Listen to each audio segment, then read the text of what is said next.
Eu tinha até a pretensão de exibir para vocês um slidezinho, que é o mesmo slide que eu utilizei na minha defesa de dissertação. Só que eu estou com muito medo desse computador travar, mas eu vou tentar, só a título de vocês lerem a primeira frase, né, e uma imagem para a gente começar um pouco a nossa conversa, a nossa discussão. Bora ver se eu consigo exibir um negócio aqui, que se não der certo, aí trava tudo, eu entro pelo celular. Já estou me sentindo uma idosa, assim, mexendo com o computador.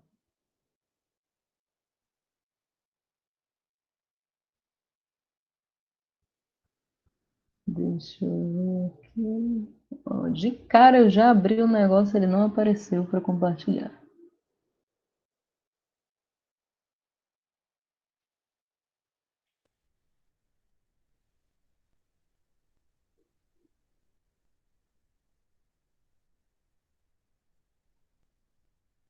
E é isso aí, não está aparecendo para mim o PowerPoint, no caso, né?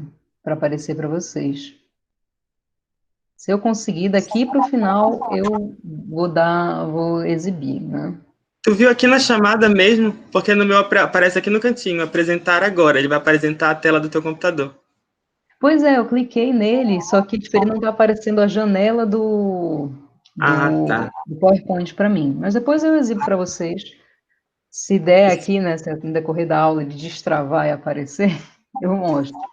A ideia, na verdade, era começar exibindo para vocês a única imagem que eu acredito que no meu tempo de pesquisa, estudando sobre assassinatos de travestis, que eu consegui registrar e foi o que eu coloquei no meu trabalho, que é justamente uma esquina, a esquina ali da Curuzu com Almirante Barroso, que foi onde um dos assassinatos aconteceu, o assassinato da Kemily. E no assassinato dela foi filmado, teve uma imagem da câmera de segurança, ele foi amplamente divulgado, até ele foi exibido em jornais, teve matérias em cima. Não sei que deu uma imagem, deu uma travada, não sei se para vocês travou também. Se vocês estiverem me ouvindo, só dá Deu um. uma travadinha, só dá de ouvir. Só a imagem que travou. Bora ver se volta. Voltou. Amém. Então, nessa cena, né, que foi divulgada, é o único retrato, o único registro que a gente tem desses assassinatos que ocorreram em 2018. E junto dele, eu coloquei também uma frase da Lia Correia, que eu não sei se vocês conhecem, né? Não sei se eu vou conseguir entrar por aqui. Vocês me escutam ainda, né?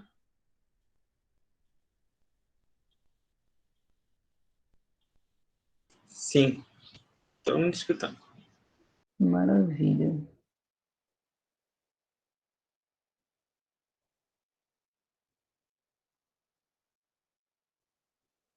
Flávio, tu Coloquei quer me uma. mandar a imagem que tu quer passar pelo WhatsApp e eu tento abrir ela aqui?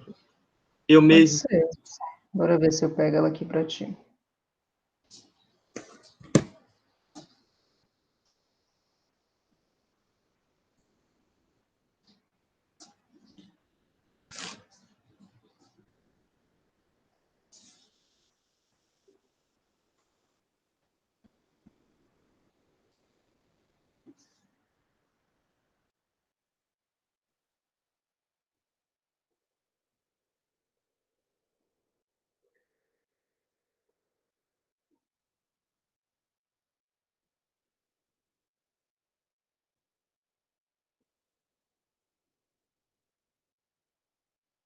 E foi.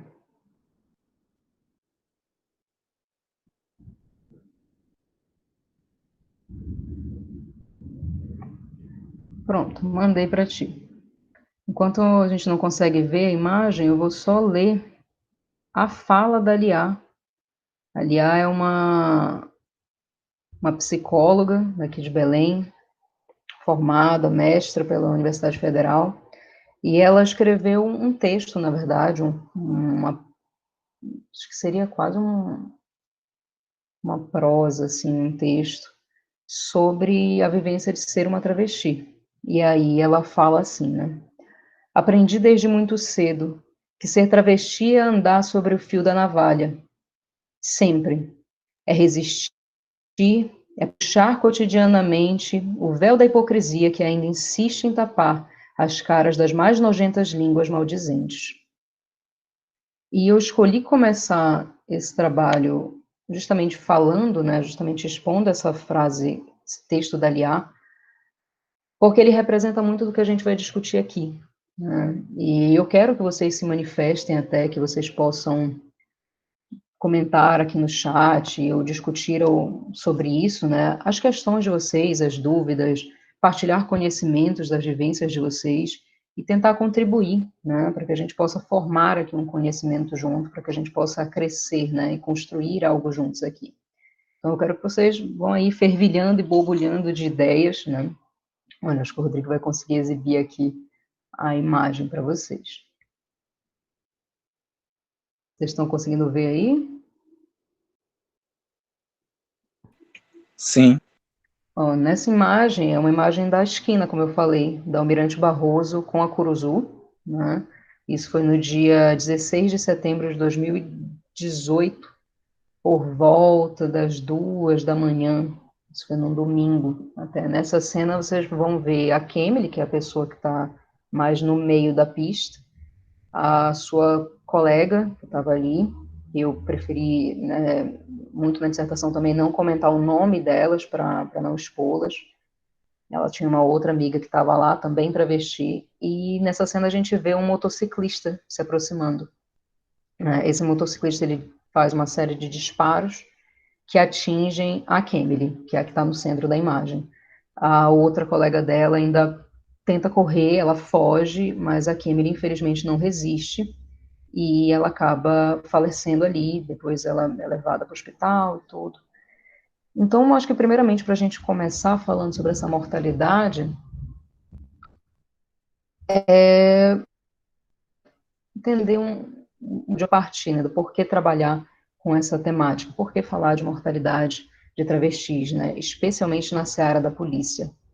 Bom, eu iniciei esse projeto, né, iniciei essa pesquisa muito envolvida por um desejo de trabalhar com pessoas transexuais e travestis, que para mim é a comunidade com a qual eu mais me identifico.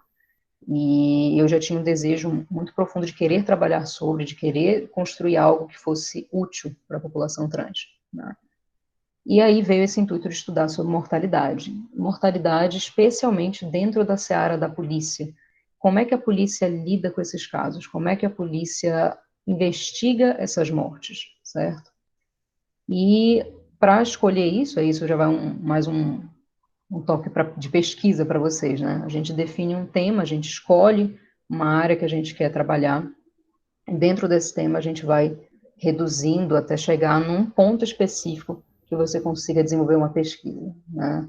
E no meu caso ali, eu escolhi trabalhar com a investigação policial, né, dos homicídios de travestis em 2018, aqui na cidade de Belém. Em 2018, foi uma escolha porque, eu não sei se vocês vão lembrar, mas foi um ano que estava saindo muita notícia de travesti assassinado. Então, logo no início do ano, assim, por volta do dia 3 de janeiro, na verdade, alguns dias antes, no final do ano de 2017 para 2018, uma mulher cis, prostituta, foi já assassinada lá na Campina. O corpo dela foi encontrado lá.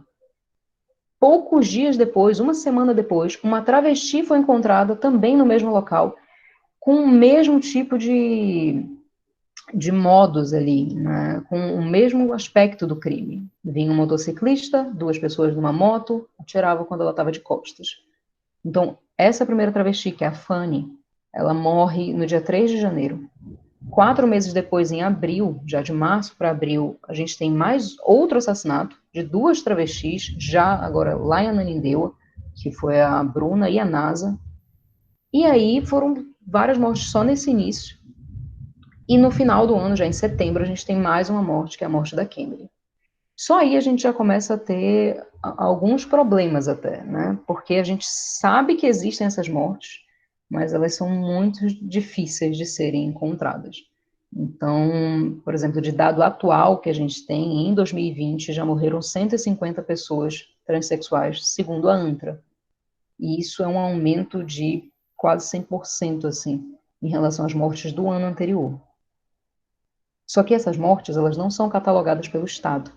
Essas mortes, não existe nenhum tipo de instrumento governamental que calcule, que acompanhe, que registre, nada, em absoluto. Assim, então, a gente não tem nem como acompanhar essas mortes ou saber onde elas acontecem, de que forma, quais são os números reais. A gente só consegue por conta dos movimentos sociais, especialmente a ANTRA, a Rede Trans, o Grupo Gay da Bahia, que estão sempre produzindo esses dados. E foi olhando para isso, ou seja, eu fui pegar todos os dados de 2018 e elencar ali quais mortes aconteceram em Belém. E em Belém, no caso não no Pará todo, mas em Belém, houveram 4 mortes naquele ano de 2018. E eu fiquei muito movida de pesquisar especificamente naquele ano por conta dessa cena que vocês viram aí, que o Rodrigo conseguiu exibir para vocês, que foi a morte da Kemi. Porque na minha mentalidade, quando eu vi o vídeo de segurança sendo exibido nos jornais e as pessoas falando sobre, eu imaginei que o caso seria resolvido. Eu imaginei que, por ter uma câmera de segurança, as pessoas conseguiram investigar, a polícia iria investigar, a gente ia descobrir quem era a pessoa e quais as motivações dela para fazer isso. E não foi o que aconteceu. Eu consegui encontrar esse inquérito quase um ano depois. Não teve nenhuma resolutividade. O caso vai ser arquivado, porque ninguém sabe quem foi o autor, ninguém sabe quais foram as motivações, ninguém sabe nada. E então eu resolvi pesquisar sobre, entender um pouco mais sobre, justamente por essa angústia, por essa inconformidade, de mesmo quando um caso parece muito bom para ser investigado, quando existe uma prova ali, né, material, tudo, e um indício, talvez, para investigar uma autoria, ainda assim a gente não conseguiu chegar a uma resolutividade do caso. Então, para poder adentrar nesse aspecto sobre mortes de travestis, na minha pesquisa eu começo falando um pouco sobre políticas de morte. Aqui, com vocês, eu acho que é melhor, tem mais dinâmica se a gente começar, talvez, falando das sujeitas, realmente, né? Quem são essas travestis? Quem são essas vidas? Né? E aí a gente já começa desmistificando, assim, acho que é o primeiro ponto para a gente começar, que é uma dúvida muito perene, uma dúvida que as pessoas têm bastante. Ah, mas o que é trans? O que é travesti? Quem é que é trans? A travesti é aquela que não quer fazer cirurgia? A trans é a que quer? Como é que funciona isso? Isso é uma dúvida que eu encontro na maioria dos lugares que eu vou. É a primeira pergunta que as pessoas fazem. Tipo, qual a diferença de trans para travesti? Então, na minha pesquisa eu resolvi o quê, né? Fazer todo o histórico ali em torno do surgimento, né? Dos estudos médicos, não do surgimento da travestilidade, da transexualidade, porque essas existem há séculos, mas dos estudos médicos sobre isso, né? E como eles foram se adaptando, como eles foram...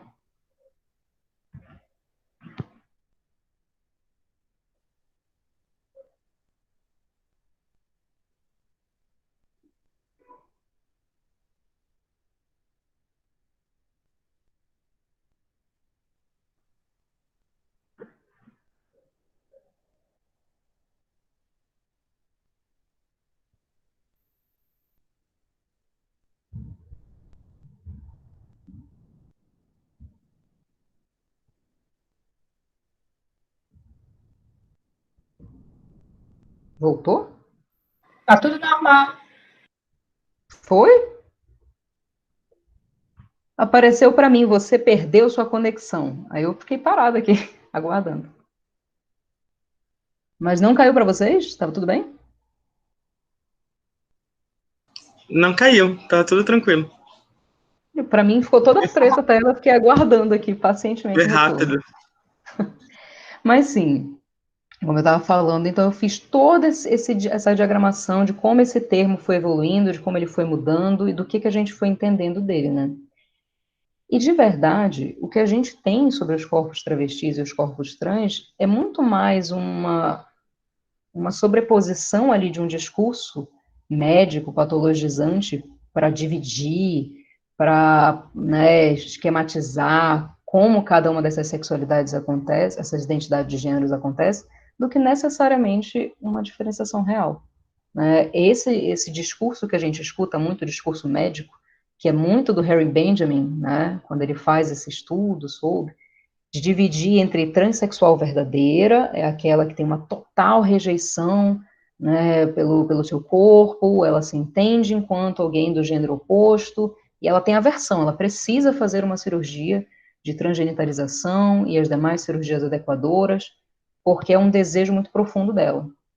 Enquanto que a travesti, que é geralmente até tratada no masculino pela ciência médica, nada mais é do que alguém que tem esse desejo, mas algo não muito desenvolvido, algo não muito profundo, tanto que ela não teria ali um desapego, sim, uma ojeriza pelos seus órgãos genitais.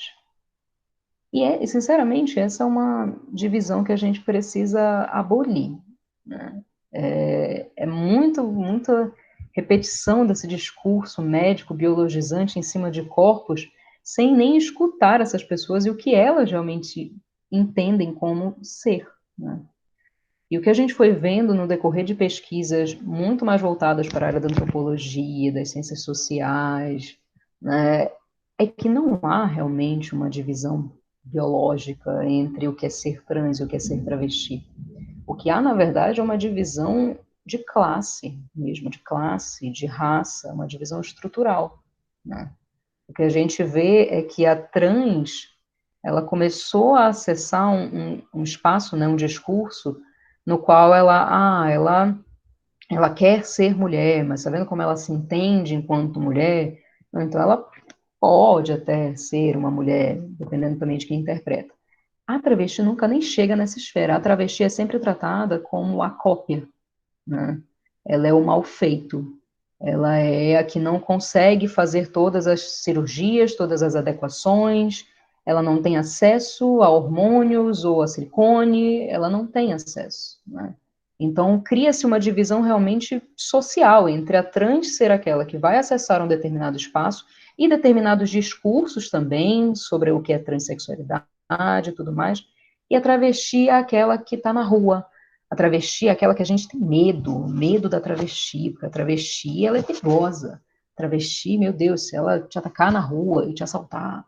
Então, a gente cria uma divisão social entre essas categorias, que às vezes se reproduzem até dentro da própria comunidade, né, de entender que existe uma trans, né, mais idealizada, e existe aquela que não conseguiu chegar tanto, né, que não conseguiu fazer todas as modificações corporais. Por outro lado, um outro movimento que a gente tem visto é em oposição a essa divisão classial, essa divisão racial também, né, porque geralmente a travesti vai ser a mulher negra, a mulher mais pobre, a prostituta, a que está na rua, né. Então, justamente como uma forma de combater, e quase da mesma forma como o queer surge nos Estados Unidos, né, como uma apropriação de uma palavra que antes foi um xingamento, para ser agora uma palavra de identidade, uma identificação, a travesti torna-se também uma identidade social, torna-se também uma forma de manifestação política, né, de se entender enquanto travesti, de você poder se assumir ali, eu sou uma travesti, por mais que toda a sociedade, todos os discursos, né, e estruturas queiram me eliminar da vida, eu sou uma travesti. Então, a gente tem visto alguns discursos surgindo, se vocês forem querendo depois referências, eu posso indicar para vocês de quem estuda realmente mais sobre essa área, e que vai demonstrando sobre essas divisões, né. E aí eu fui até me aprofundando um pouco mais nisso para construir justamente quem seria essa travesti, no sentido de que a identidade travesti é uma identidade que ela... eu vou fazer uma listinha das referências que eu uso, porque aqui eu já usei o Barbosa, já usei o Duque, que são pessoas da antropologia, né, que fazem essa divisão. Então, a ideia da Berenice Bento também, né, de entender, por exemplo, a travestilidade, a transexualidade ali, como uma identidade que é marcada por uma incongruência com as normas de gênero, né, com a heteronormatividade.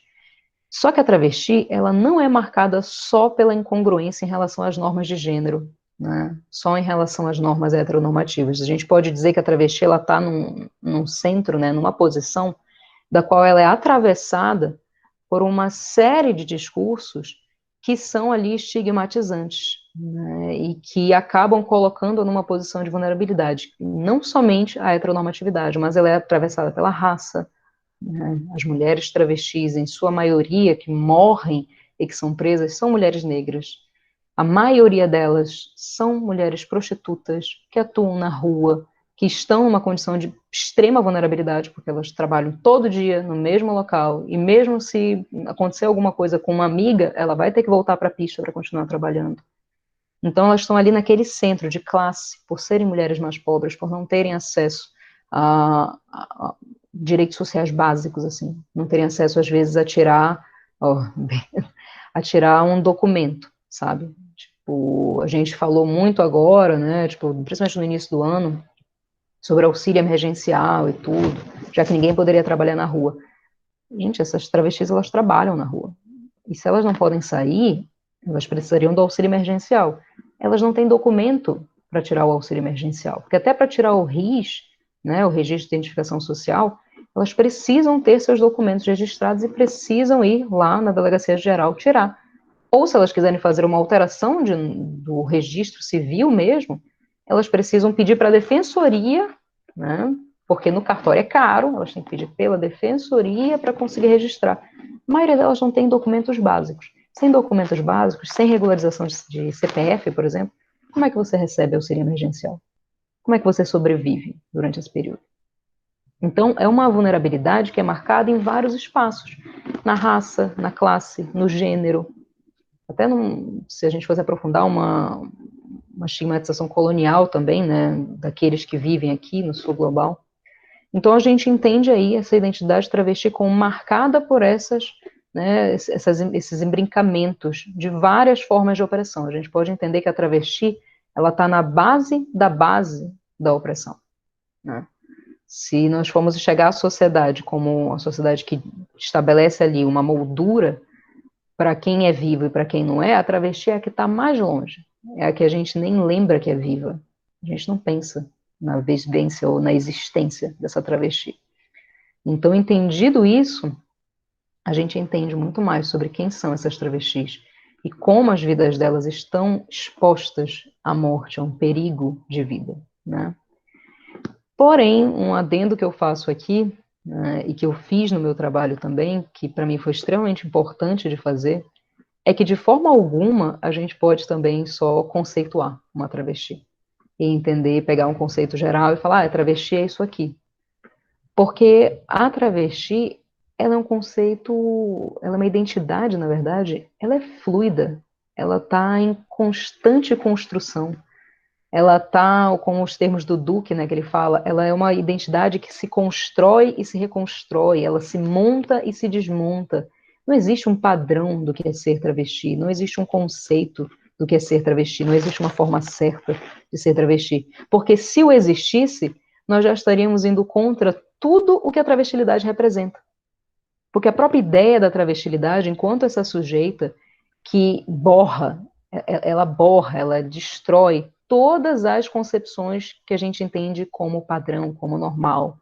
Ela é uma sujeita que ela está ali, nessa zona de interseção, né? Na qual a vida dela é colocada em risco, mas ao mesmo tempo ela desafia essas estruturas. A própria existência da travesti é um desafio para as estruturas, e é isso que enseja tanto a violência sobre os corpos travestis.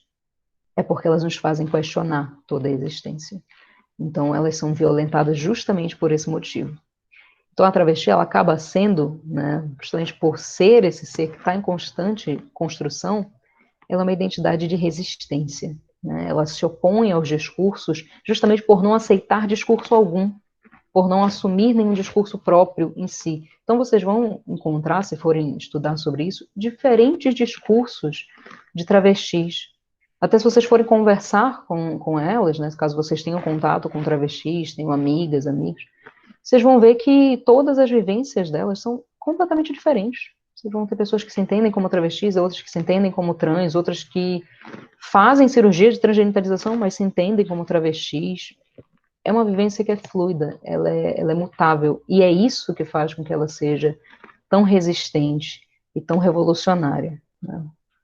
Então, entendido isso, que eu acho que é o principal sobre a gente não aprisionar a travesti numa caixinha do que ela é, do que ela deixa de ser, a gente pode começar a entender um pouco mais sobre os aspectos que recaem nessas vidas, né?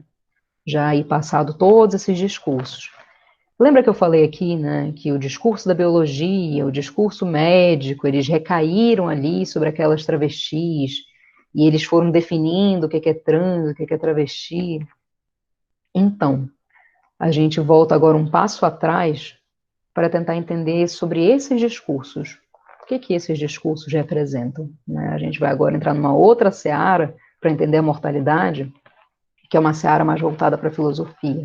Então a gente vai pegar o Foucault, a gente vai pegar o Agamben, a gente vai pegar Butler, a gente vai pegar o Mbembe, que são autores, né, que são filósofos e filósofas, que constroem ideias, né, que discutem sobre vidas que são matáveis, vidas que são vivíveis.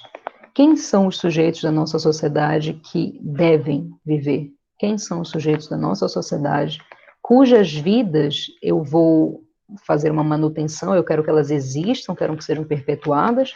E quem são os sujeitos elimináveis? Os sujeitos que quanto mais eu elimino, mais a sociedade vive, mais a sociedade dos normais resiste. Esses conceitos aqui são conceitos que eu vou jogar mais em geral, não vou explicar cada um, porque eu acredito que vocês têm áreas diferentes e devem estudar diferentes coisas, então não vou me aprofundar em cada um deles, senão fica muito maçante. E eu queria que o Rodrigo também fosse me avisando do tempo, assim, porque eu não sei quanto tempo eu vou ficar falando, porque eu não contei, né? Mas, bom, começando, né, para a gente entender. Nós temos que pensar aí a nossa sociedade de uma forma, né, mais crítica. A sociedade, ela não é só o nosso dia a dia aqui, como se nós vivêssemos totalmente livres. Não somos livres como a gente pensa. Na verdade, o que a gente tem é uma sociedade toda estruturada, né? Nessas estruturas, nós vamos ter ali normas de poder, normas que se colocam sobre os corpos, né? Dentro dessas normas, ou melhor, entre essas normas, nós vamos ter várias áreas. O que essa norma faz? Essa norma, ela estabelece um padrão, ela estabelece um caminho a seguir, um caminho correto a seguir. Só que toda vez que eu estabeleço algo padrão, ou que eu estabeleço algo normal, então maravilha. Toda vez que eu estabeleço algo normal, eu automaticamente crio também o anormal. É um senso lógico. Se eu crio algo, eu preciso ter algo em oposição, né? E essas normas, elas fazem exatamente isso. Elas definem o que é um padrão, elas definem o que é um normal para a sociedade. E isso em vários aspectos. Isso em aspectos de raça, isso em aspectos de classe, isso em aspectos de gênero, em aspectos coloniais, de entender que os vivos, as vidas vivíveis, as zonas do ser, né, são as zonas sempre do norte global. Eles são os vivos, né, as vidas das metrópoles. Nós aqui não somos vivos. E como a gente pega essa mesma lógica e reproduz no nosso dia a dia, na nossa própria sociedade, né? De dividir a nossa vida inteira, os sujeitos, em lógicas maniqueístas, entre aqueles que merecem viver e aqueles que não merecem viver. Acredito que você já tem até bastante acesso a isso, porque é algo que a gente começou a discutir mais. A gente vê como vidas negras são tratadas de forma diferenciada na sociedade. Elas são literalmente vidas descartáveis, de como vidas de mulheres são vidas descartáveis, como vidas de LGBTs em geral são descartáveis, de como a vida dos pobres são vidas descartáveis. Então a gente já tem aí muito claro quem é que está no centro, né? Quem é que define esses discursos e quem é que está nas margens, que simplesmente está incutido, né? Que foi absorvido por essa lógica. Então, se a gente cria esse movimento de entender algo que é padrão, de entender algo que é normal, e por óbvio cria algo que é anormal, eu preciso fazer algo com este ser anormal, né? E a regra que rege as nossas vidas hoje, né, na verdade não é nem só uma, a gente pode dizer que tem mais de uma, se a gente pensar que algumas vidas existem num contexto biopolítico e outras vidas existem num contexto necropolítico. O que isso quer dizer? Que tem certas vidas que dentro da nossa sociedade, que para o nosso Estado, e quem é o Estado? O Estado são os discursos e são as instituições, né? Então, as instituições, a igreja, a família, os hospitais, a escola, a prisão, são as instituições, né? A política em si. E os discursos. Esse Estado, ele vai, que define quais vidas vão viver ou não, essas vidas que são consideradas vivíveis, essas vidas que são consideradas normais, eu vou fazer uma manutenção, eu quero que elas vivam mais. Então, eu determino a essas vidas a forma de viver.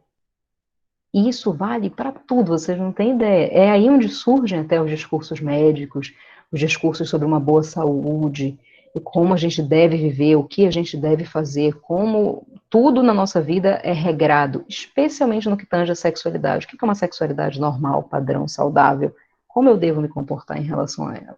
Então, existem regras do que fazer, de como viver, né? É a biopolítica descarada, é a política sobre a vida biológica mesmo, de como ela vive, de como ela se estende. Por outro lado, para aqueles que eu não tenho interesse em manter vivo, e aqueles que não correspondem a essas regras, que não se enquadram nelas, para esses eu destino o deixar morrer, ou, muito mais vezes, na verdade, o fazer morrer. Eu elimino essas vidas. E eu tenho várias formas de eliminar as vidas que não me são desejáveis. Muito mais até do que o assassinato. Não é só o assassinato. O assassinato é o mais descarado. O assassinato é o que aparece pra gente, né? Ele é o que ressoa, assim. Mas não é só o assassinato. A retirada de direitos, a dificuldade em acessar direitos básicos, também é uma forma de matar essas vidas, né? É uma morte mais lenta, mas que acontece durante todo um processo de vida. Eu te privo de direitos à saúde, eu te privo de direitos sociais básicos, o artigo 6 inteiro, eu te privo de direito ao trabalho, eu te privo do direito ao lazer, à moradia, à segurança, à educação, e eu vou te privando desses direitos até que culmina realmente numa morte. Ou eu vou realmente te eliminar, e essa eliminação pode ser pelo assassinato, essa eliminação pode ser pela própria institucionalização, né? Não vamos esquecer aí dos nossos manicômios, quando a gente trata as pessoas como loucas, né? Então eu me livro das pessoas, de certa forma, também imputando ou jogando-as em instituições. E a prisão. A prisão é uma forma muito perceptível, muito clara, de eliminação daqueles que não são desejáveis. Que não são desejáveis para a raça, que não são desejáveis a nível de classe. Sujeito que não pode consumir não é um sujeito vivo na nossa sociedade. Então o que eu faço com ele? Eu me livro dele. Eu jogo ele numa prisão. Eu o mato. Eu cerceio de todos os direitos. Dentro disso, né, essas ideias aqui são bem mais Foucaultianas e um pouco do Bembe também. Dentro disso a gente vai ter também o Agamben e a Butler, que trazem outros conhecimentos no que tange a precarização das vidas, né? Especialmente a Butler nesse ponto, fala sobre vidas que são precárias, né? O que é uma vida que é precária? Uma vida que é precária, ela pode ir por duas vias aqui. Então, tanto uma vida que foi completamente cerceada desses direitos, ela não tem acesso a nenhum direito social básico ou nenhum direito de existência, né? Eu não posso dizer que aquela pessoa é um sujeito de direitos, porque ela não é uma cidadã. Então, ela é uma vida que está sendo precarizada, uma vida precária. E outra forma, que é muito mais drástica e muito mais profunda, e que faz com que a gente se questione mesmo sobre o nosso dia a dia, o nosso trato com os sujeitos, que é uma vida na qual ela é literalmente apagável, ela é apagada completamente, né? É uma vida que deixa de existir, é um total apagamento do sujeito. É uma vida que não existe, eu nem lembro dela, né? E se ela não existe, eu não tenho nem por que discutir direito para uma vida que não existe, para uma vida que jamais sequer viveu. Porque como é que a gente define uma vida que deve viver ou não deve viver? Como é que a gente percebe essa vida enquanto vivível, enquanto matável, enquanto ilutável, ou seja, com direito à luto? Isso está muito relacionado ao nosso próprio sentimento ali de comoção, do que a gente sente quando perde aquela vida, né? O exemplo que a Butler dá, que é o clássico dela, É pensar que quando nasce uma criança, a gente imputa sobre aquela criança, a gente tem uma série de expectativas em relação àquela criança, ou seja, um ser que acabou de chegar ao mundo, tem toda uma vida pela frente. E aquela criança, ela necessita do apoio da sua comunidade, dos seus pares, para poder crescer, né, para poder viver. Se aquela vida se perde, se aquela criança morre, isso nos gera um sentimento muito profundo de comoção. Não só porque aquela vida cessou ali, mas porque tudo que ela carregava de potencialidade cessou também. E esse desejo, né, esse desejo não, mas esse luto, né, essa comoção, nos faz perceber o quanto aquela vida era precária, né, o quanto ela precisava dos seus pares ali. Porém, existem vidas que não têm nenhum desejo, nenhuma expectativa em torno delas. Nenhuma. Quando ela é eliminada, quando ela é morta, presa, jogada num hospital psiquiátrico, quando eu esqueço que ela existe, não me gera nenhum sentimento, não me gera nenhuma comoção, não me gera nenhum luto. E mesmo após a perder daquela vida, mesmo após a morte daquela vida, ela continua nem mesmo sendo uma vida. Então é o que a gente chama de vidas que não são vivíveis, certo? E essas vidas que não são vivíveis, justamente por não serem um sujeito, por nunca nem chegarem nessa esfera do que é ser humano, eu não posso matar aquilo que nunca foi vivo. Eu não posso matar alguém que não existe. Se fosse só discutir como no direito penal seria até um crime impossível. Eu não posso matar alguém que não está vivo. E isso a gente vai ver ali sobre o Homo sacer e tudo, em cima dessas existências. Agora, por que eu falei de todos esses filósofos, de todas essas ideias, de todas essas, né, essas noções sobre normas, sobre precariedade das vidas, sobre construção? Porque todos esses conhecimentos, todos esses pensamentos, eles são muito claros e óbvios na vivência das travestis. É notável quando você começa a ver as vidas delas, seja em qualquer seara, esses pequenos, né, detalhes vão surgindo e vão se cristalizando. As travestis não são vistas como seres vivos, como humanas. É por isso que os assassinatos delas não podem nem ser considerados crimes. Eu não posso matar um sujeito que não existe, certo? Se ela não existe, se a vida dela para mim não está dentro de uma moldura do que eu entendo como vida, a vida dela para mim é descartável. Eu posso simplesmente eliminá-la. Eliminá-la de todas essas formas que a gente viu. Pelo cerceamento dos direitos, do acesso a esses direitos, pelo total apagamento da existência, né? Pela eliminação propriamente dita, que é o que a gente fala de mortalidade, é o que a gente fala dos assassinatos, pela criminalização dessas travestis, é uma forma de eu eliminá-las, né? Esse discurso criminalizador que recai sobre os corpos travestis foi uma coisa que eu percebi muito na pesquisa, né? Parece que andavam até juntos, o discurso da morte e o discurso da criminalização, porque mesmo mortas, as suas mortes, a morte dessas travestis, era justificada por um discurso criminalizante. Ela morria porque ela era ladra, ela morria porque ela era criminosa, ela era uma assaltante, ela era perigosa, ela usava drogas, ela vendia drogas, ela fazia um monte de coisas, e por isso ela é muito perigosa. Foi por isso que ela morreu. Isso era um discurso que era repetido, assim, como se fosse, sabe? Ninguém mais pensava no que estava falando. Ninguém pensava que, nossa, isso é meio problemático o que eu estou dizendo. Nenhuma das pessoas que eu tive contato na polícia, nessas visitas, eu fiz uma série de visitas, né, não só entrevistas, mas eu visitava as delegacias e perguntava, assim, casualmente, tipo, olha, eu estou fazendo uma análise aqui, para mim, quase uma pesquisa pessoal, eu queria ver como é que são os casos de travestis daqui, vem para cá para vocês, onde é que vocês, como é que funciona essa investigação? Nunca me falavam, sabe, critérios das vítimas, né, coisas das vítimas em si, mas era sempre... esse caso é o mais famoso daqui de Belém, foi um dos primeiros que eu escutei, né, quando eu cheguei na delegacia. Foi tipo, esse negócio, né, de travesti que morre, mas tu sabe como é que é, né? Assim, elas morrem em umas situações, a gente sabe que que, enfim, não estavam fazendo coisa que preste, né? Tu vistes aquela da Doca, que estava lá, roubava todo mundo, ela roubava todo mundo ali naquela esquina, por isso que os taxistas bateram nela. Ah, uma outra que também foi roubar um dono de restaurante, depois disse que estava sendo agredida. Nada, ela estava roubando ele. Todas as travestis, nos inquéritos que eu tive contato e pude analisar, todas foram criminalizadas. E isso era perguntado para as testemunhas, para a família, para as amigas. Ela estava fazendo alguma coisa de errado? Ela estava roubando? Ela não estava aparecendo com uns pertences diferentes? Ela não estava usando droga? Porque droga também é um sério problema para a polícia. Então, tipo, acho que ela estava usando droga, não estava? Estava sim, devia estar vendendo droga.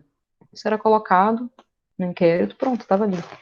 Apesar deles não falarem que era a motivação para elas morrerem, porque eles sabiam que isso ia ser, né, criticado, ficava meio que nas entrelinhas. Ela morreu porque, né? Ou seja, a justificativa para as mortes dessas travestis é a própria existência delas. A morte delas se justifica pela sua própria vulnerabilidade. Então, que desejo eu tenho de investigar essa morte, de procurar sobre essa morte, se para mim ela já existir, já era um problema. Quando ela morre, eu só fiz eliminar um problema que me incomodava. A frase, né, o título da minha dissertação, revela justamente isso, né? Morreu, não vai dar em nada, nem vou ter o trabalho.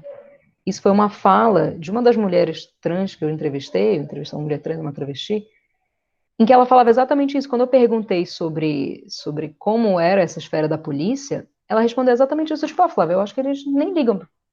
Assim, chega para eles, eu acho o inquérito, eles olham e falam, morreu? Vai dar em nada, nem vou ter o trabalho. Porque não há um interesse. E sabe de onde é que vem essa falta de interesse? Vem do que eu acabei de falar, da falta de comoção, da falta de interesse sobre aquela vida. Se a vida não está viva, eu não me importo em investigar sobre ela. Não tem porquê eu me aprofundar sobre ela. Né? Não tem porquê, né, movimentar todo um sistema para saber o que aconteceu com aquela vida. Porque, né? Ela morreu porque ela era o que ela era. Ela morreu porque ela era uma travesti. Ela não só era ladra e usuária de drogas, mas ela morreu porque ela era uma travesti. E esse discurso é o que fomenta, é o que alimenta essas mortes. Não só na polícia, mas em todas as esferas que vocês forem imaginar, é o mesmo discurso. A gente não vai ter projetos políticos voltados especificamente para travestis, porque por que me preocupar com essa vida? A gente não vai ter uma movimentação dentro da polícia, porque não há interesse, não há uma comoção, não há. Se você não vê aquela vida como humana, não há nenhum tipo de mobilização para isso. Eu eliminei um problema, né? Eu me livrei de alguém que eu precisava, né? Que estava manchando a sociedade. É uma das ideias que o Foucault usa também, né? Que você está ali quase com uma patologia e que você está contaminando os espaços da sociedade, então é mais fácil te eliminar. É bem melhor. Porque quanto mais eu te elimino, mais eu reforço o que é o normal, o que é o correto, o que é o certo para viver. E é esse discurso que vai ali alimentando a morte dessas travestis, especialmente no que eu encontrava ali nos caminhos da pesquisa, né? Então, só aí a gente pegou um pouco mais da ideia da mortalidade, mas já estou falando, tem uns 40 minutos, vou deixar mais para vocês agora, né? Eu tinha ainda mais algumas coisas para falar em relação especificamente à parte mais empírica da minha pesquisa, que foi quando eu já adentrei a polícia, né, e do que eu fui vendo em relação aos discursos, do que eu fui vendo em relação não só ao discurso criminalizador, mas a quem seriam os autores dessas mortes, onde essas mortes aconteceram, quais são os modos operantes dessas mortes, e a própria dificuldade de encontrar, né, esses caminhos para chegar nesses inquéritos, que são coisas mais específicas, assim. Mas eu queria ouvir vocês também um pouco, quem sabe a gente até vai por outros caminhos.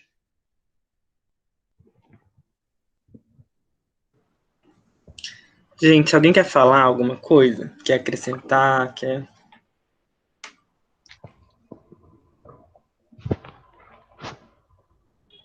Sei, é a hora.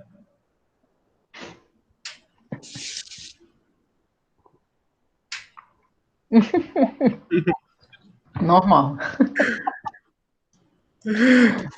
É sempre assim, bate um nervoso, assim. Mas eu queria só saber se você deu para pegar a ideia, né? Se deu para... Jesus, Maria José, foi um trovão, não sei se deu para ouvir aí. Mas se deu para Eu, pegar a ideia, se deu para entender, eu acabei resumindo bastante aqui, né? Resumindo assim, demais.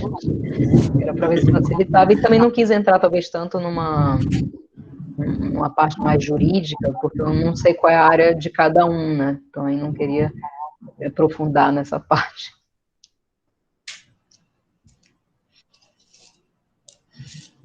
eu tenho uma pergunta, e é bem para essa área mesmo jurídica, que eu não tenho muito conhecimento. Tu falou lá no começo da tua fala, eu anotei aqui no meu papelzinho, que a gente não tem um instrumento que contabiliza esses assassinatos, né? Que é, no geral, para a população LGBT, a gente não tem. Não tem nem como fazer isso. E aí eu queria saber se tu achas que agora, com a possível criminalização, né, da LGBTfobia e tal, pelo menos em lei, a gente teria uma possibilidade maior de ter esse instrumento, de conseguir esses números. Bom, assim, deixa eu até ir construindo em cima disso, para eu partilhar com vocês também algumas das experiências. Essa falta de dados foi uma das coisas que mais me atrapalhou para ter acesso à delegacia, né? Porque essas travestis morriam, né, ali na rua, e a gente sabe o nome delas. Eu sabia o nome das 4 que morreram, porque era como a vida delas estava ali, né, descrito, o nome, no site da ANTRA e da Rede Trans. Só que eu não tenho como chegar na delegacia procurando pela Kemily, procurando pela NASA, procurando pela Fanny, procurando pela Bruna. Eles não sabem quem são essas pessoas, porque a polícia trabalha com registro civil, ela trabalha com o nome de registro civil dessas pessoas. Então, só aí, uma coisa básica, simples, que é o nome, já evitava da gente ter acesso a esses dados. Se eu, que estava vindo de uma área jurídica, enquanto advogada, tive uma dificuldade gigantesca de acessar esses dados, tive que perguntar e várias vezes, e pegar registro e mudar, e tentar encontrar pelo dia e pela hora da morte, porque pelo nome ninguém achou, que dirá os próprios movimentos, né? Os movimentos sociais daqui de Belém, para tentar acompanhar o registro dessas mortes. Não dá. Teve vezes que eu informei, na verdade, para as pessoas que eu estava entrevistando, para as travestis transexuais, o que tinha acontecido com os casos, porque elas não tinham como saber. Elas sabiam, mas não faziam ideia do que tinha acontecido depois, porque não tinham nome, não tinha como elas acessarem essa informação. E assim, no sistema da polícia, pelo menos desde 2016, já tem um campo de inserção nome social, que é para toda vez que você pegar essa morte, você inserir ali nome social, fulana. Isso facilitaria muito o acesso a dado. E para que dado é importante? Porque com dado, se eu tivesse o registro de todas as mortes de travestis que acontecem por ano, com seus nomes ali, com tudo que acontece com elas, com esses dados eu consigo produzir política pública, eu consigo apresentar, existe essa mortalidade, elas morrem nessa quantidade aqui, por isso eu preciso fazer algo em relação a isso. Lembra do que eu falei dos discursos? A falta de dados é um discurso de morte. E ele não é deliberado, ele é pensado. Ele tem ali um objetivo de ser. Ele existe de propósito. Eu tenho uma razão pela qual o Estado não vai catalogar essas mortes, porque eu não quero que elas sejam catalogadas. Porque se eu catalogo, eu preciso fazer algo sobre, eu vou ser cobrada em relação a isso. Então ele não vai fazer, né? Então, é sempre uma coisa que eu falo muito em palestra, da gente nunca esperar nada das estruturas de poder do Estado, porque nunca vai vir nada de lá. Nunca. Nunca vai vir nada de bom, nunca vai vir nada dado. Às vezes eles fazem parecer como se fosse dado, né? Tipo, seja o poder judiciário, o legislativo, faz parecer como se fosse dado. Tipo assim, olha, tá aqui, ó, tô dando para você um direito, viu? Dei para você um direito. Não resolve nada. Nada, assim. Porque é uma coisa meio que uma mão dá e a outra tira, e é tudo proposital, é mais pela aparência do que pela resolutividade daquilo. O Estado, ele dá pra gente migalhas de direito, ele não dá direito efetivo. Quem briga por direito são os movimentos sociais. que vão lá, que brigam, que estão na trincheira, que estão na luta. Dito isso, aí a gente vai para a história da criminalização. Na verdade, já até foi, né? Fizeram ali uma analogia com a lei de racismo, e aí estenderam para os crimes homofóbicos, homotransfóbicos, né? Que foi a terminologia dada. Só que, assim, vindo da área que eu venho, né? Eu sou do direito, mas eu sou, né, mais da área penal, que faz estudos sobre essa parte. Então, eu já vou ter um posicionamento um pouco mais crítico, um pouco diferente. Porque eu tenho. Eu podia até deixar a Larissa Barbosa falar aqui, se ela quisesse, mas. Porque eu tenho sérias dúvidas, eu, Flávia, tenho sérias dúvidas, sérios, assim, questionamentos em relação ao quanto a seara penal pode realmente contribuir com a gente. Porque, ao mesmo tempo que a gente vê ali nessa via, tipo, eu criminalizei, agora eu tenho crimes, eu posso estender para os crimes homofóbicos essa legislação aqui. Será que resolve? Eu tenho sérias dúvidas se isso resolve. Por quê? Porque é mais uma parte, né, mais uma ação vinda totalmente do Estado e vinda especialmente do sistema penal, que nunca quer nada de bom para a gente e que nunca resolve nada para a gente, né? As vias, geralmente, que o sistema penal dá para a gente resolver as coisas é a pura, mera e simples criminalização. Eu criminalizo e digo para você, suficiente. Não criminalizei para ti? Por que tu não tá contente já? Resolvi teu problema, olha como eu tô levando teus direitos a sério. De fato, não te dá nenhuma outra estrutura que realmente garantiria os teus direitos, sabe? A gente viu isso com, por exemplo, a qualificadora do feminicídio. Deram a qualificadora do feminicídio. Assim, a gente continuou tendo, na verdade, uma crescente de crimes de feminicídio. Pensa se foi criado qualquer outra estrutura de garantia ao direito da mulher, como abrigos, ou uma proteção, ou um incentivo a um auxílio financeiro, qualquer coisa. Não foi dado nada. Porque é mais fácil eu criminalizar, é mais fácil eu dar esse caminho. Eu sinto que o mesmo pode acontecer com relação à criminalização da homotransfobia. Eu te dou uma criminalização que, assim, na prática, não tem quase efetividade nenhuma. E deu uma travada aqui no vídeo, voltou. Que na prática quase não tem efetividade, porque se vocês forem ler os artigos da lei de racismo, eles são para situações muito específicas, né? É tipo, eu não deixei uma pessoa entrar aqui nesse estabelecimento. Se ela for negra e tudo mais, é crime de racismo. Vou conseguir aplicar exatamente isso para crimes homofóbicos, né? Para crimes transfóbicos. Tanto que eu peguei já uma situação prática disso acontecendo. Acompanhei o caso de uma mulher trans, isso lá pela OAB, de uma mulher trans que foi, né, agredida, ela foi violentada num estabelecimento comercial, do qual os seguranças fizeram, né, o que eles sempre fazem, que é te arrastar para uma salinha e pede para tu tirar a roupa, porque tu roubou, tu é isso, tu é aquilo. Foram lá, fizeram ela se despir, humilharam ela de todas as formas possíveis e imagináveis. Ela saiu de lá, a gente tentou fazer a denúncia pelo crime de racismo. Não foi considerado racismo. Porque ninguém falou nada para ela. Ninguém virou para ela e falou assim, sua travesti, ou sua negra, sua alguma coisa, porque ela, além de travesti, ela era uma mulher negra também. Então aí foram duas violações acontecendo ao mesmo tempo. Não foi considerado racismo. A delegada falou na nossa cara que isso era um crime comum, ou seja, pode acontecer com qualquer pessoa. Não foi específico para ela. Então, a sensação que eu tenho é que mesmo que o Estado vá lá e dê pra gente a criminalização da homofobia, do tipo, olha, te dei aqui a criminalização, viu? A gente não tem estrutura nenhuma para realmente se sentir protegido por aquilo. Porque eu não vou conseguir aplicar aquela lei na prática para garantir os meus direitos, para garantir a minha sobrevivência ali. Eu sou muito mais partidária de que a gente consiga políticas positivas e ações positivas, né? Ao invés só de eu criminalizar, que eu consiga garantir a existência daquele sujeito na sociedade. Ou seja, prezando por direitos sociais aplicáveis para aquela população, especialmente para a população, né, LGBT em geral. A criminalização, para mim, vai mais numa regra de responsabilização dos agentes. A função do Estado ali era encontrar quem são esses agentes. Era de alguma forma, identificar. Só que isso não vai acontecer porque a polícia não age nesse sentido, né? Ela também está eivada ali de uma série das mesmas normas, então ela não vai também fazer esse trabalho de identificar o agente, de responsabilizar o agente. O agente some, travesti morre, né?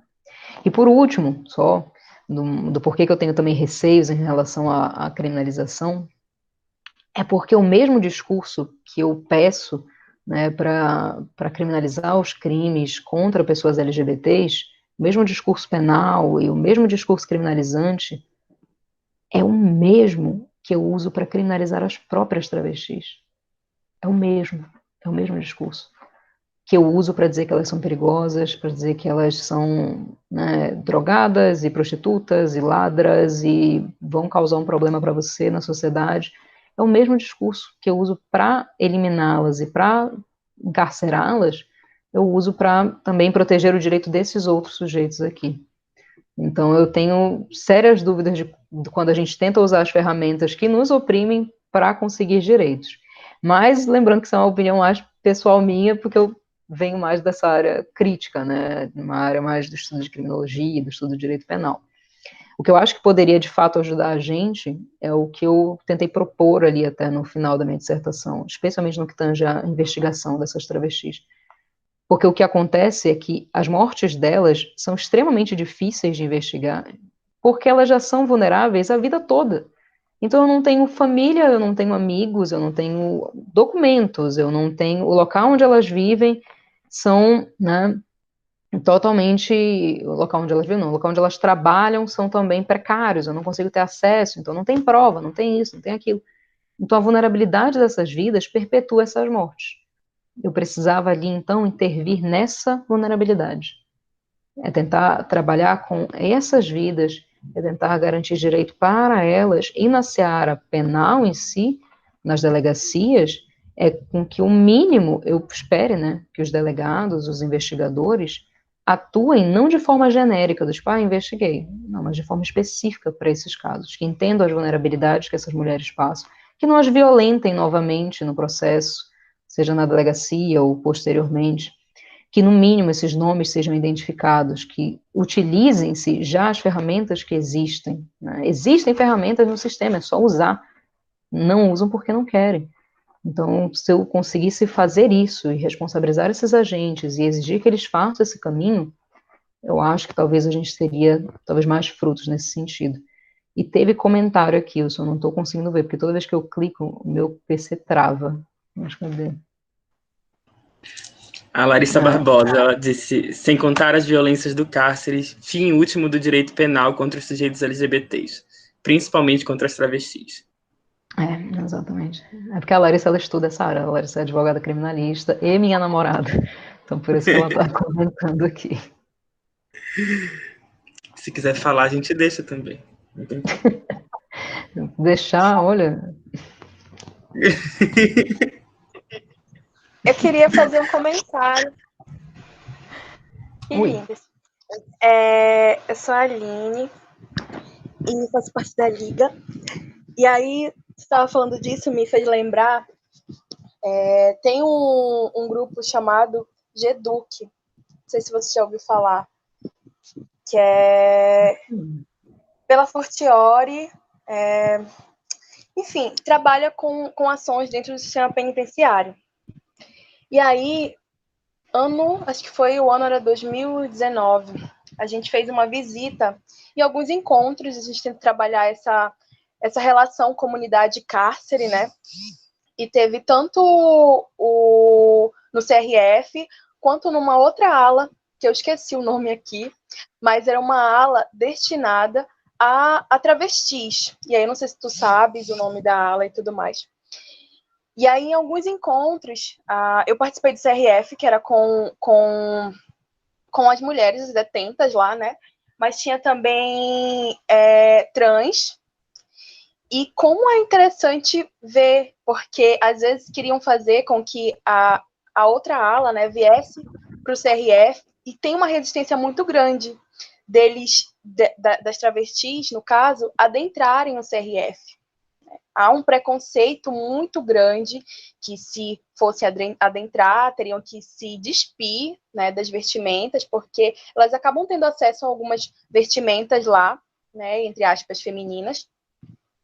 E aí, vários relatos, assim, né, no grupo, que a gente tenta manter essa horizontalidade para que tanto nós, enquanto universidade, eles, enquanto cárcere, e também comunidade, que a gente possa se ouvir, né? E a felicidade delas compartilharem aquele momento, de se sentirem ouvidas. E aí eu queria saber o que tu acha, assim, dessa ala, né, da criação dessa ala, se é algo necessário e tudo mais, assim, na tua visão, enquanto advogada, enquanto estudiosa dessa questão. Obrigada, você é incrível. Só pra ver. Ai, enquanto eu tava falando, eu tava procurando aqui no Google, tipo, GEDUC, onde achar? Aí apareceu, mas eu não consegui encontrar, tipo, o que era o grupo em si. É daqui? É da Fortiori, não sei se você sabe. Não conhecia. A Renata falou que depois te manda, mas é um grupo de diálogo mesmo, que faz essa relação. São 10 encontros, né, que a gente propõe, e aí temáticas que elas escolhem. E aí são temáticas sobre família, sobre liberdade, e a gente acaba tendo essa relação horizontal, né, de se ouvir, de falar sobre si e tudo mais. É muito interessante, muito legal. Gente, e é aberto adorei. a todos os cursos. Adorei, me manda depois, eu fiquei interessada. Mas assim, tu dizes que havia uma ala específica para travestis, elas iam ser movidas dali para ir para as alas femininas do CRF. Eu não entendi muito bem onde é que elas estavam, onde elas estavam e para onde elas iam. Sim, tem uma ala que eu não sei, fica ali perto do CRF, só que eu esqueci o nome. E como o CRF tem mais estrutura para fazer os encontros, havia uma locomoção dessa ala, para o CRF, para fazer os encontros. E havia uma resistência muito do local, Muito do grande, CRF. não queriam recebê-las ali, né? Isso mesmo. E aí eu não sei se tem conhecimentos dessa ala que tem, só para travestis e tudo mais. Enfim, elas, como é que diz? Quando a gente muda o lugar, esqueci. Mas elas adaptaram o local todinho para que, enfim, elas pudessem ser quem elas são ali. Na verdade, o que a gente vê, na verdade, uma obscuridade em relação a essas mulheres travestis, transexuais e LGBTs em geral no cárcere, né? Uma coisa que a Larissa sempre fala, né? Quando você entra no cárcere ali, adeus sopa de letrinhas. Não tem mais identidades ali, todas elas se perdem. E tem uma obscuridade em relação também a saber para onde essas pessoas vão, né? Porque tem resoluções específicas, de ter alas e celas específicas para a população. Nem sabe se foi criada uma cela aqui em Belém, a gente fala que tem uma cela específica. Renata quer falar. Queres falar logo, Renata? Oi, gente, tudo bem? Boa noite. Aline, acho que essa conversa já entra um pouco na minha pesquisa, que eu acho que também é a pesquisa da namorada Sumiu a da voz. Flávia. Tá escutando? Agora. Agora. Ok, vamos lá. Sobre as alas LGBTs, na verdade, a gente tem uma resolução no qual deveria ser discriminado alas LGBTs específicas em todos os presídios. Só que isso não acontece em Belém, na verdade não acontece no Pará no todo, porque a gente teve até uma ação civil pública movida pelo Ministério Público em 2018, pedindo com urgência, caráter de urgência, uma ala LGBT para Marabá, porque Marabá não tinha nada. Então, eu acho que a minha pesquisa vem um pouco depois da pesquisa da Flávia, né? É pensar assim, ok, nós temos ali uma total retirada de direitos dessas mulheres. E quando elas sobrevivem, né? E aí elas vão presas. E o que acontece com elas, né? Para onde vão essas mulheres? É pensar um pouco nisso. A gente só tem uma cela, não é uma ala, no CTM2 destinadas a transexuais. Então, assim, pense só, né? Não era nem para ter gente presa na central de triagem. Mas...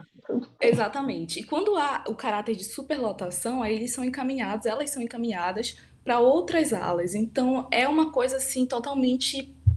Eu não tenho nem palavras, gente. Se a gente já tem um caráter de total retirada de direitos aqui fora, eles praticamente, assim, o que tem lá dentro do cárcere é hostil.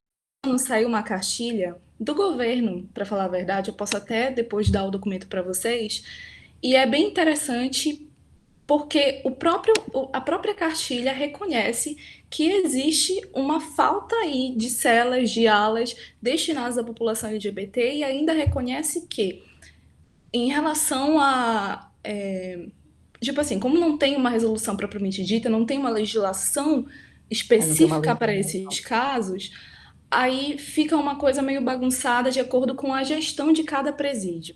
Então aí tem celas que tem celas que não tem, e aí fica uma bagunça, e como dar o tratamento correto para essas mulheres dentro do cárcere, né? E o tratamento hormonal dessas mulheres. E se essas mulheres têm um tratamento específico e como é que fica, e é muito, muito, muito complicado. Infelizmente, a gente passa por isso, elas passam por isso, e é isso que eu queria contribuir aqui, respondendo a tua pergunta, Aline.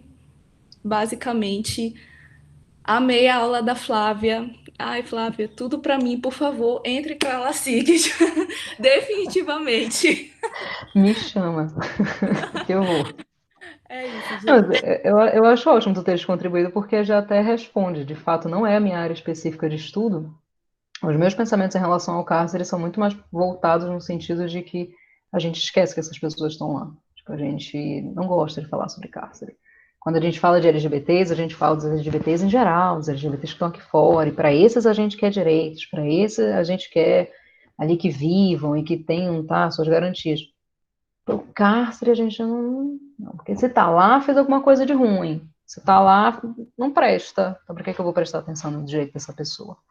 E nós, enquanto comunidade LGBT, vai discutir pauta. Ninguém fala dos encarcerados. Tipo, a gente discute outra coisa, a gente não fala de quem tá Eu preso. também sinto muito isso, Flávia, do que tu tá falando, que há realmente um esquecimento em falar sobre o que acontece na prisão. Eu digo que o que acontece lá parece que é um outro mundo, é um outro universo. A gente vive aqui É na nossa completamente. bolha, né? A gente tá almejando direitos aqui, beleza. Mas e as pessoas que estão encarceradas? Como é que tá a situação delas? A gente realmente não para pensar. E é uma situação muito, muito, muito triste. E é como tu falou, né? Se a gente não tem dados para essas mulheres que morrem, imagina os dados das mulheres que Estão estão lá presas. dentro. Horrível, não tem. Eu fiz uma Exatamente. pesquisa assim que fui catitando, fui atrás daqui, dali, e quem conhecia e quem sabe, porque realmente foi muito, muito difícil. Mas a gente precisa E colocar é isso em pauta. super difícil de encontrar pessoas que conheçam essa área. Tipo, se você for Exato. perguntar para um advogado, advogada, tipo, você sabe como é que é? Sabe como é que entra? Onde é que faz? Não sei o quê. Isso. Nem sabe. Nunca nem viu. Oi? Meu Deus. Ah, voltou. Então, tipo, eu parto da mesma ideia que tu, assim, nesse sentido. Eu acho que a gente esquece, porque a gente não quer falar. Porque, gente, todas aquelas estruturas que eu falei antes, elas também nos perpassam, né? Nós também somos eivados, passados ali por um discurso punitivo, por um discurso racista, por um discurso de classe. Então, a gente também aponta o dedo, a gente também quer que alguns seres sejam elimináveis para não atrapalhar a nossa vida, né? Então, ó, do que o sistema, desde a, quê? Desde a, até ah, se eles forem Ela respondeu. finalizados, né? Só reforça, né, a precarização das vidas travestis. Mas sim, tipo, então só fechando ali essa parte do cárcere, é isso, ninguém sabe sobre, ninguém pesquisa, né, ou se aprofunda a saber sobre. Mas a gente tem umas certas mobilizações esse ano que eu fiquei até surpresa, né, saíram ali as resoluções, resolução do CNJ e tudo, com o texto todo, né. Só que o problema dessas resoluções, que foi o mesmo problema que eu encontrei na minha pesquisa, que era sobre educação lá em 2016, resolução não tem força normativa. Resolução, ela orienta. Então, eu posso ter uma ótima resolução, ela orienta, mas ela não tem força normativa para eu poder pegar aquela resolução e falar, olha, tal coisa. Então, isso é uma dificuldade que a gente tem também. Eu queria falar mais um negocinho. Fala que depois eu comento rapidamente ali sobre os inquéritos que eu encontrei no finalzinho. Tá bom. Eu estava pensando, né, em uma das supervisões, porque como eu fiquei no CRF, tinha pessoas trans também lá. E aí, num das supervisões, a gente chegou em pontuar, né, pessoas trans e tudo mais. E aí, o psicólogo, né, o supervisor, perguntou pra gente assim, vocês acham que a pessoa que está lá, essa pessoa que vocês estão dizendo que é trans, sabe o que é ser O que é trans? trans? Ou vocês estão taxando ela de trans ou ele de trans, porque a partir, enfim, de um estereótipo e tudo mais. E aí me faz refletir muito, né? Porque enquanto estudiosos aqui, né, que a gente se interessa, parte da comunidade também, a gente acaba taxando as pessoas sem mesmo ouvi-las, né? Sem de fato ouvi-las no que elas se identificam, no que qual é a expressão dela de gênero e tudo mais. E isso ficou matutando na nossa cabeça, porque a gente acabou taxando, é uma pessoa trans. E às vezes a pessoa nem sabe o que é trans, de onde vem essa palavra e tudo mais. Então eu acho uma reflexão muito válida a gente pensar, sabe, sobre quanto é importante a gente ouvir a pessoa acima do seu gênero, acima da sua expressão, da sua orientação, né? Que ela possa dizer pra gente. E eu lembro que a gente teve um movimento de perguntar, né? Como você quer ser chamado? Porque lá eles têm um nome, né? E é um nome que chamam para sair das suas alas, das suas celas, para irem para o encontro. E na hora da apresentação, houve a sensibilidade, depois de alguma dos universitários, de perguntar como é que você quer ser chamado. A pessoa disse, eu quero ser chamada assim. E a gente começou a chamar a pessoa assim. Então, esse ouvir é muito importante antes da gente taxar, né? Antes da gente taxar com os nossos conhecimentos e tudo mais, porque eu sei que a gente se empolga. Então, é importante a gente ter atenção para isso. Tem um comentário para fazer em relação a isso. Sabe aquilo que eu falei, né? Do tipo, que se a gente pegar e conceituar a travesti, a gente vai estar prendendo a identidade dela numa caixinha. É porque esse próprio discurso acadêmico que a gente tem, ele também é um discurso de poder. Ele também se manifesta dessa forma. Ele também vai nos tolir, né? Gente, a ordem do discurso do Foucault. O livrinho é básico, sim. Então, quando a gente também pega esses nossos discursos acadêmicos e conceitos e fala, tipo assim, olha, isso aqui é a trans, isso aqui é a travesti, ela é assim, ela é assada, isso aqui é o LGBT, gay, é lésbico, bi. Quando a gente reforça e constrói essas identidades, de certa forma a gente também está aprisionando essas identidades. E principalmente quando a gente vai olhar o cárcere ou olhar qualquer outra realidade, é muito comum para a gente muito comum, justamente por a gente estar nessa posição de eu sou pesquisador, eu sou pesquisadora, a gente reproduz um discurso que também é opressor, porque a gente vai lá e imputa sobre o sujeito, tipo assim, não, mas você é tal coisa, eu tô vendo aqui na sua identidade que você sofre isso, isso e isso, se entende assim, assim, assim, então você é tal coisa, não é? Não, não é. A pessoa pode ser qualquer coisa que ela quiser.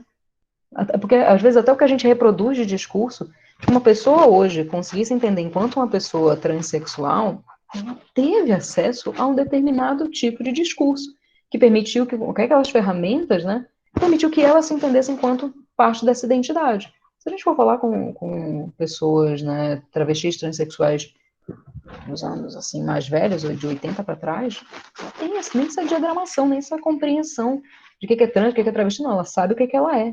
Ela se entende enquanto parte daquele período.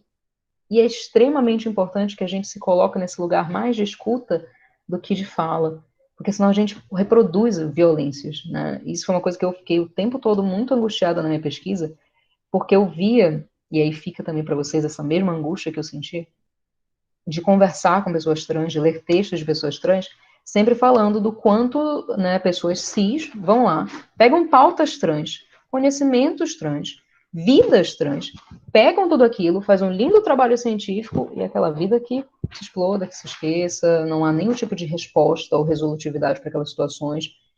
O trabalho, a vida, é muito mais voltada, é muito mais celebrada para a pessoa cis do que para a pessoa trans, né? Tanto que a gente tem até visto mais críticas em relação a isso, e um fomento, na verdade, de pesquisas de pessoas trans para pessoas trans, e não de uma pessoa cis simplesmente lá, né, quase que fazendo uma alienação da vida trans, da experiência da pessoa trans, ela pega e leva. Isso é o que me angustiou durante toda a minha pesquisa. Porque eu ficava o tempo todo me questionando sobre, do tipo, eu não quero reproduzir esse tipo de violência, eu não quero fazer isso, eu não quero chegar aqui e falar o que é uma pessoa travesti, o que é uma travesti, como é que ela funciona, que ela é assim, assim, assim, ou simplesmente pegar as experiências delas e pronto, peguei memórias, trabalhei com vidas, com pessoas que têm amigas, né, principalmente amigos e amigas, que têm memórias daquela vida. Não dá para simplesmente pegar e trabalhar, porque é um trabalho acadêmico, eu vou lá e faço e dane-se, né? Acho que a gente precisa, no mínimo, dar uma contrapartida e se colocar nessa posição de escuta. É um dever nosso, não só enquanto pesquisador, mas enquanto pessoa cis, que vai estar pesquisando, é se colocar nesse dever de escuta, nessa posição de escuta, não, na verdade. E em relação ao cárcere, né, é sempre perguntar para as pessoas, até mesmo quando a gente tem, né, quando a gente vai dividir as alas, é tipo assim, não, mulher trans e travesti para feminina, homem trans para masculina ou para feminina. O mais interessante, na verdade, seria a autodeterminação desses sujeitos, para que aquelas mulheres, aqueles homens, possam definir para onde eles desejam ir. Né? Porque a gente começou também a ver, às vezes, algumas movimentações, e aqui para mim travou. Não sei se me escutam, só. Não sei. Acho que. Tá voltando. Lentamente. Acho que você escuta a voz, né? Ah, pronto, foi. Eu acho. Foi. A gente tem escutado até, tipo, alguns discursos de mulheres travestis e transexuais dentro do cárcere que falam, não quero ir para a unidade feminina. Eu não quero, lá eu tenho mais problema na unidade feminina. As mulheres reclamam da gente, as mulheres brigam com a gente, não quero ficar lá. Às vezes aqui na unidade masculina eu já tenho meus contatos, eu já tenho um parceiro, eu já tenho alguém, eu já fiz algum tipo de relação ali. Ou eu faço serviços e tal e consigo um dinheiro, uma manutenção de vida ali dentro. Então o mais importante pra gente, na verdade, é escutar as pessoas. Escutar quem está no cárcere, escutar a autodeterminação, saber como essas pessoas querem se definir, se querem, se não querem, se querem até se definir. Eu lembro quando eu entrei no mestrado, eu também não sabia nem de que eu queria pesquisar, né? Eu estava bem louca, assim, porque a ideia que eu tinha, a minha orientadora cortou e falou, bicho, está muito louco essa tua ideia, vai fazer outra coisa. E aí ela falou, por que tu não pesquisa sobre homem trans no cárcere? E aí eu fiquei tipo, é que eu não tenho como saber quem é homem trans no cárcere. Tipo, não tem como saber a diferenciação entre quem se entende enquanto homem trans, quem se entende enquanto uma lésbica butch, né, uma lésbica stone butch, super masculinizada. Tipo, o que eu vou ler como homem trans, a pessoa não se entende enquanto homem trans, a pessoa se entende enquanto uma mulher cis lésbica. Eu não vou chegar lá e tentar também imputar sobre a pessoa qual a identidade de gênero que eu acho que ela é, porque, olha, ela parece muito masculinizada, acho que é um homem trans. Então é um exercício para a gente, acho que é a mensagem que fica para nós enquanto pesquisadores, pesquisadoras, né, para tentar fazer mais esse exercício da escuta.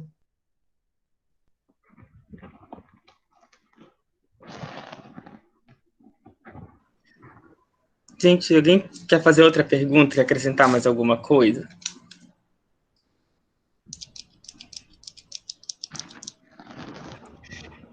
Não? Deixa eu dar só mais um pensamento meu aqui que surgiu. Eu estava te ouvindo falar ainda agora sobre a dificuldade que tu teve em chegar nesses inquéritos, em ter acesso a tudo isso, e a dificuldade... Não é também uma dificuldade, mas a maneira como as travestis elas são tratadas pelo sistema e pelas pessoas que estão ali dentro do sistema policial, ali dentro da delegacia. Eu fiquei me perguntando aqui um tempinho, a dificuldade, tu teve dificuldade em acesso ao inquérito. Eu fiquei pensando, enquanto pessoa da psicologia e que trabalha com isso, a dificuldade que eu, por exemplo, posso ter, ou da Liga em si, de tentar adentrar esse ambiente para fazer, sei lá, para tentar instruir de alguma forma. Porque na minha cabeça o que vem é uma montanha de burocracias que vão surgir não no sentido de fazer a gente ir, mas no sentido de fazer a gente desistir de ir. Né? Desistir de fazer alguma coisa. E aí isso veio me passando pela cabeça, eu tô aqui pensando e tentando... De refletir sobre. De fato, é uma área de difícil inserção mesmo. Tipo, eu só consegui me inserir nesse espaço justamente porque eu já tinha ali uma abertura por ser do direito. E eu me aproveitei muito da posição em que eu estava na OAB, porque eu faço parte do Comitê de Combate à LGBTfobia, que é um comitê do Estado, que é da SEGUP. Então eu já estava lá há um tempo, eu comecei a ter muito contato com delegados e delegadas. Então eu chegava às vezes mas quando eu chegava nas delegacias, eu jamais falava que eu era advogada. Porque quando você chega com cara de advogada, eles te entendem, pega a tua cara inteira e faz burocracia. Não vou ajudar.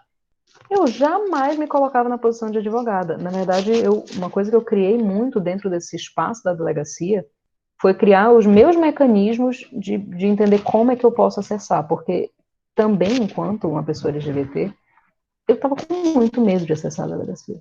Eu estava com muito medo do como os delegados iam falar comigo, achar de mim. Porque se eu sou uma lésbica, but, chegando na delegacia, eu quero descobrir sobre morte de travestis, ninguém vai falar comigo. Né? Então, eu já fui com todo esse receio, com toda uma construção do tipo, eu preciso me inserir, eu preciso ser aceita nesse espaço. E eu mudava toda a forma como eu me visto, a forma como eu falo, eu usava o cabelo, eu não usava o cabelo para cima, eu usava o cabelo bem grandão para cá, assim, tentava fazer uma franjinha, algo mais feminino, usava os brincão, eu ia com uma roupa diferente, eu ia com salto, usava mais maquiagem, eu tentava me feminilizar de alguma forma para que aquele espaço me aceitasse mais, para que ele me absorvesse melhor, para que os delegados já não olhassem para minha cara com a cara de tipo, lá vai ela falar mal da gente nesse negócio que ela está fazendo. Então, tipo, eu já fui tentando fazer essas modificações, tentando adentrar nesse espaço e sempre falando de uma forma muito nada na polícia você pode ser incisivo. Parece a impressão que eu tinha que quanto mais quanto mais sabe, ignorante eu seria, ou quanto mais desentendida assim, eu seria, mais ajuda eu recebia. Então, sempre que eu chegava, eu falava que eu era estudante, que eu queria fazer uma pesquisa sobre, e que eu não estava conseguindo sozinha. Por favor, você pode me ajudar? Por favor, desculpa te incomodar, rapidinho, você tem como ver isso aqui para mim? Poxa, muito, muito, muito obrigada. Desculpa, desculpa, desculpa, desculpa, o tempo todo para ver se eu conseguia ser aceita naquele espaço. Então, já foi bem complicado acessar essa esfera, né? E eu escolhi acessar a polícia e não os tribunais, porque no tribunal nem chega processo, todos os inquéritos são arquivados, inquérito é arquivado, não tem processo, não tinha por que eu ir lá. Mas para vocês, enquanto liga, até para tentar talvez fazer um trabalho de capacitação, de orientação, também vou encontrar resistências. É um público que depende muito do sujeito com quem tu vai falar. Se vocês forem fazer trabalhos na DCCDH, que é a Delegacia de Combate a Crimes Discriminatórios, é importante até saber, fica ali na Vertano Rocha, perto do shopping, do lado da Norte Refrigeração. Se vocês forem para lá, vocês conseguem fazer trabalho, vocês conseguem fazer capacitação dos agentes. Só que não muitos agentes, porque aquela delegacia conta com uma escrivã, um investigador e uma delegada. São 3 sujeitos para todos os crimes que chegam. Então, lá dá para fazer. Se você for para outras delegacias, depende de como o delegado vai te receber, se o delegado curte esse tema. Eu conversei com delegados que eram, assim, bem mais para frente. Falavam mesmo, tipo, teve um delegado que eu conversei, que ele claramente falava, tipo, mas é uma população muito vulnerável, essas mulheres estão na rua, tem que se prostituir porque não tem espaço no mercado de trabalho, e eu entendo que elas estão ali expostas, por isso que elas não querem fazer depoimento na polícia, porque elas têm medo de morrer depois, então eu entendo a vulnerabilidade delas. Eu falei, nossa, que é isso? Tipo, o senhor entende? Meu Deus. Então seria um trabalho difícil, mas eu considero um trabalho super necessário, porque alguém precisa falar com a equipe da polícia. E isso seria interessante se fosse feito até antes, né?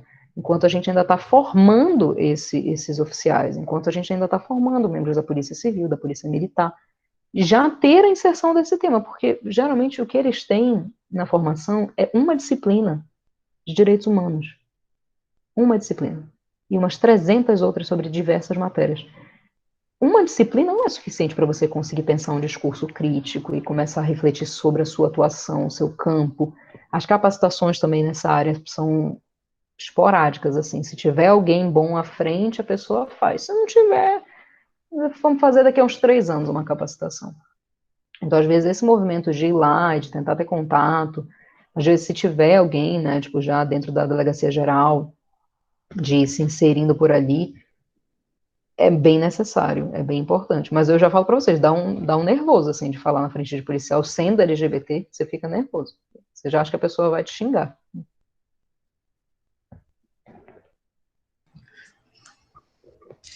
Gente, mais alguém? Agora sim, a falha agora, o caso para sempre. Porque A gente já senão... tá indo pro final. Bem, então, Flávio, a gente já vai indo pro final. Eu queria que tu desse as tuas últimas palavras, que tu encerrasse a aula. Bom, então, gente, na verdade, no momento eu só queria agradecer para vocês, né? Tipo, quando a Renata fez o convite, eu fiquei bem feliz, assim, porque eu gosto de falar sobre isso. Você vê que eu falo muito, então eu vou tentando, né, reter. E para mim, essa área de estar conversando com pessoas que pesquisam, com pessoas que têm interesse nisso, é sempre muito engrandecedor e sempre muito importante. Porque a gente precisa falar sobre, a gente precisa discutir sobre, né? Não só para a outra, não só para a gente produzir pesquisa e tudo mais, mas para que a gente se torne, né, seres mais sensíveis. É o que eu sempre penso e eu tenho falado muito, em toda fala, em toda palestra, que o objetivo dessas nossas pesquisas, especialmente quem estuda sobre mortalidade de travestis em geral, é nos tornemos seres sensíveis. É que a gente possa, então, literalmente arrancar as molduras que foram criadas para a gente enxergar quem é vivo, né? Para que a gente possa olhar para o lado e ver essas vidas que estão ali. Não só quando a gente faz pesquisa, mas no nosso dia a dia, sabe? Na nossa vivência diária, para que a gente possa prestar atenção em quem está do lado da gente, ou na falta dessas pessoas do nosso lado. Porque se eu chego numa universidade e eu não encontro uma travesti, eu não encontro um homem trans ali para produzir pesquisa, para produzir conhecimento sobre a sua própria realidade, isso já é um problema. Então eu preciso me movimentar, eu preciso fazer algo e criar uma liga e estar pesquisando sobre e conversar com pessoas sobre e propor, se tiver num centro acadêmico, se tiver em qualquer lugar, né? Tipo, eu vou pensar, sei lá, um plano de estudos aqui para auxiliar essas pessoas trans, auxiliar esses LGBTs a ocuparem mais esse espaço. Eu sempre falo muito mais de trans e travestis, né? Mas, tipo, faz parte da nossa quase uma obrigação ali, né? De sermos seres ativos, né? Que a gente não só escute as vivências e faça um trabalho, mas que a gente esteja à frente, que a gente se posicione, que a gente exista em conjunto com essas pessoas. Então, eu só tenho a agradecer, foi um prazer compartilhar esse finalzinho de tarde com vocês. Eu espero que o que eu tenha dito tenha, né, pelo menos borbulhado alguma ideia, algum interesse em pesquisar mais sobre, ou tenha feito surgir uma dúvida, um questionamento sobre alguma coisa, ou pensar um novo projeto, um novo trabalho, alguma coisa assim. E é isso, só tenho a agradecer vocês. A gente que agradece. E eu, pessoalmente, porque me fez fazer trocentas reflexões aqui nesse tempo, essa 1h30. Muito bom. E pensar e refletir, tentar entender e buscar alternativas no meio disso tudo. Eu queria realmente te agradecer, porque foi muito bom. Eu estava realmente ansioso, tinha por que estar ansioso, que foi muito bacana. E eu ouvi a Larissa falar, eu vou te mandar o e-mail da Liga, se tu puderes enviar o teu trabalho para a gente ler, vai ser incrível. Tá? E te agradecer mesmo, viu? Foi muito, muito bom. Eu falo por todos nós, tá aí todo mundo escrevendo no chat. E muito obrigado mesmo. Tava até nervosa, que eu vi que a professora Thelma estava aqui, eu tava falando, mas estava nervosa, estava olhando para a carinha dela.